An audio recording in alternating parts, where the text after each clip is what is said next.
السلام علیکم ناظرین، تاریخ اسلام سیریز کی دوسری کڑی میں آپ کا خیر مقدم ہے۔ تاریخ اسلام ہم نے اللہ کے رسول محمد صلی اللہ علیہ وسلم کی زندگی سے اور آپ کی مبارک سیرت سے شروع کیا ہے۔ اس کے بعد خلافت راشدہ کا دور آتا ہے۔ خلافت راشدہ کی تاریخ شروع کرنے سے پہلے مناسب لگتا ہے کہ آپ تک یہ معلومات صحیح طور پر پہنچ جائے کہ خلافت کسے کہتے ہیں، خلیفہ کیا ہوتا ہے اور اس خلافت کی بنیادی اصول کیا ہوتے ہیں۔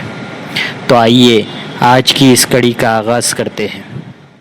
الحمدللہ رب العالمین والعاقبۃ للمتقین والصلاۃ والسلام علی سید الانبیاء والمرسلین وعلی آلہ واصحابہ الطاہرین الی یوم الدین، اما بعد فاعوذ باللہ من الشیطان الرجیم، بسم اللہ الرحمن الرحیم۔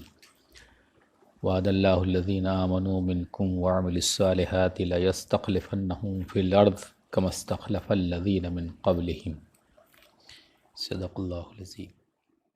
میں نے سورہ نور کی آیت نمبر 55 کا ایک ٹکڑا تلاوت کیا ہے۔ اس کا مطلب ہے کہ اللہ تعالیٰ نے اہل ایمان سے یہ وعدہ کیا ہے کہ تم میں سے جو لوگ اچھے اعمال کریں گے، اللہ تعالیٰ ان کو دنیا میں خلیفہ بنائے گا، جس طرح ان سے پہلے لوگوں کو اللہ نے خلیفہ بنایا ہے۔ خلافت کسے کہتے ہیں اور خلافت راشدہ کیا ہے، سب سے پہلے یہ بات ہمیں سمجھنی چاہیے۔ خلافت دراصل دنیا میں ایک طرز حکمرانی ہے، حکومت کرنے کا ایک طریقہ ہے۔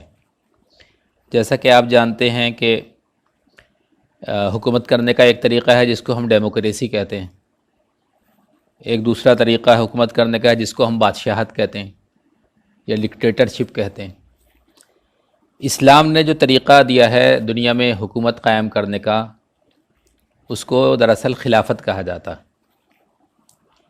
اور جب ہم خلافت کے ساتھ راشدہ جوڑتے ہیں، یعنی خلافت راشدہ، تو اس کا مطلب ہوتا ہے ماڈل خلافت، ایک ایسی حکومت جو اللہ اور اس کے رسول کے بتائے ہوئے طریقے کے مطابق دنیا میں قائم ہوئی، مثالی خلافت یا مثالی حکومت۔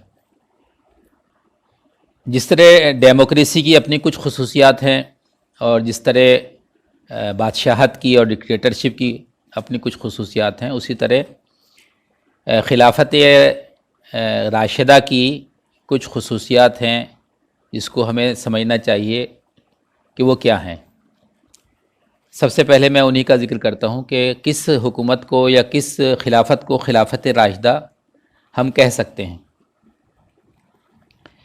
اس میں سب سے پہلی بات یہ ہے کہ حاکمیت جو ہے وہ اللہ تعالیٰ کی ہے، قانون اللہ کا ہے۔ جو اسلامی حکومت کا سربراہ ہے یا سارے مسلمان مل کر بھی کسی چیز کو اگر حلال کرنا چاہیں تو وہ حلال نہیں ہو سکتی، اور کسی حلال چیز کو اگر حرام کرنا چاہیں تو وہ حرام نہیں ہو سکتی۔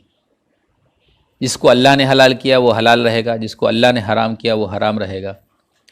حاکمیت اور کہنا چاہیے حکومت جو ہے وہ اللہ تعالیٰ کے لیے مخصوص ہے۔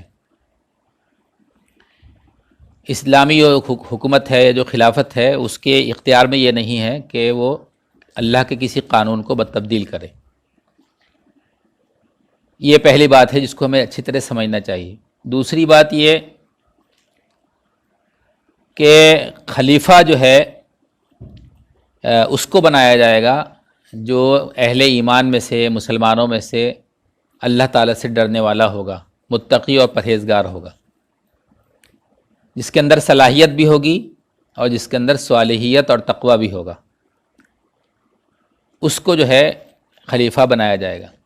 تیسرے یہ کہ خلیفہ بنانے کے لیے جو اہل علم ہیں، جو عقل اور حکمت رکھنے والے مسلمان ہیں، ان سے مشورہ کیا جائے گا۔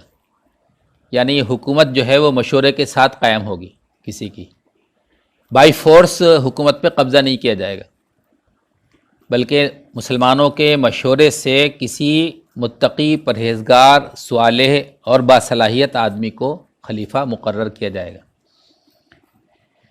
پھر جو خلیفہ بنے گا، جو حکومت کا سربراہ بنے گا، اس کی بھی ذمہ داری یہ ہوگی کہ وہ حکومت چلانے کے لیے اچھے لوگوں کے ساتھ مشورہ کرے۔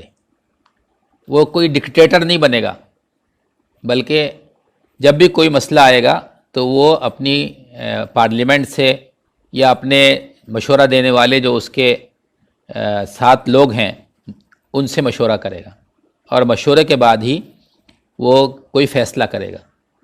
تو خلیفہ کے انتخاب میں بھی مشورہ ہے، اور خلیفہ کو حکومت چلانے کے لیے بھی مشورے کی ضرورت ہے۔ یہ خلافت راشدہ میں اس کی بہت اہمیت ہے۔ پھر خلافت راشدہ میں ایک بات یہ بھی ہے کہ خلیفہ کا جب انتقال ہوگا تو اس کے بعد اس کے بیٹے کو یا اس کے خاندان کے کسی فرد کو خلیفہ نہیں بنانا ہے، بلکہ پھر دوسرے خلیفہ کا انتخاب مسلمانوں کے مشورے کے ساتھ ہوگا۔ مرنے والا جو ہے وہ اپنے بعد اپنے بیٹے کو یا اپنے خاندان کے کسی دوسرے آدمی کو اپنا جانشین مقرر نہیں کرے گا، بلکہ وہ مسلمانوں پر جو ہے چھوڑ دے گا کہ مسلمان کس کو جو ہے اپنا اب اس کے بعد خلیفہ بنا دیں۔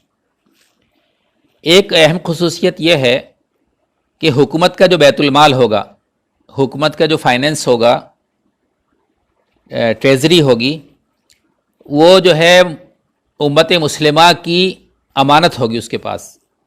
بیت المال اس کا اپنا نہیں ہوگا، خلیفہ کا اپنی مرضی سے وہ بیت المال میں جو ہے اپنی مرضی سے اس کو نہیں چلائے گا، بلکہ مسلمانوں کی ملکیت سمجھ کے اور اپنے آپ کو اس کا امین سمجھ کے مسلمانوں کی فلاح و بہبود میں اس بیت المال کو گویا کہ خرچ کرے گا۔ اس بیت المال سے مسلمانوں کی فلاح و بہبود کے کام لے گا۔ اس خلافت راشدہ کی ایک اہم خصوصیت یہ بھی ہوگی کہ جو حکومت ہے وہ ویلفیئر گورنمنٹ ہوگی، عوام کی فلاح و بہبود کے کام کرے گی،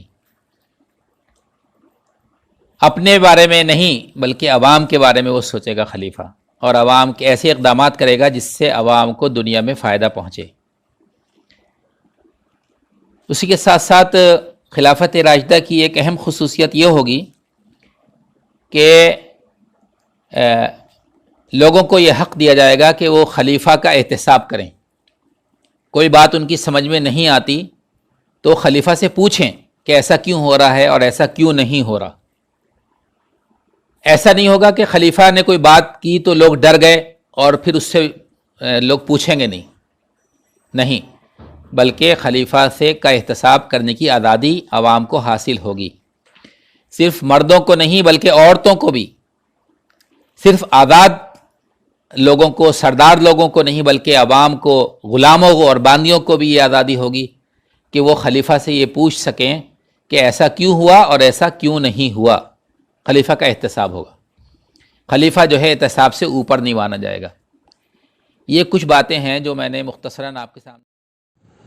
انشاءاللہ اگلی کڑی میں آپ کے سامنے حضرت ابوبکر صدیق رضی اللہ تعالیٰ عنہ جو امت محمدیہ کے پہلے خلیفہ مقرر ہوئے تھے، ان کی زندگی اور طرز حکومت کی بات کریں گے۔ تب تک کے لیے اللہ حافظ۔ السلام علیکم ورحمۃ اللہ وبرکاتہ۔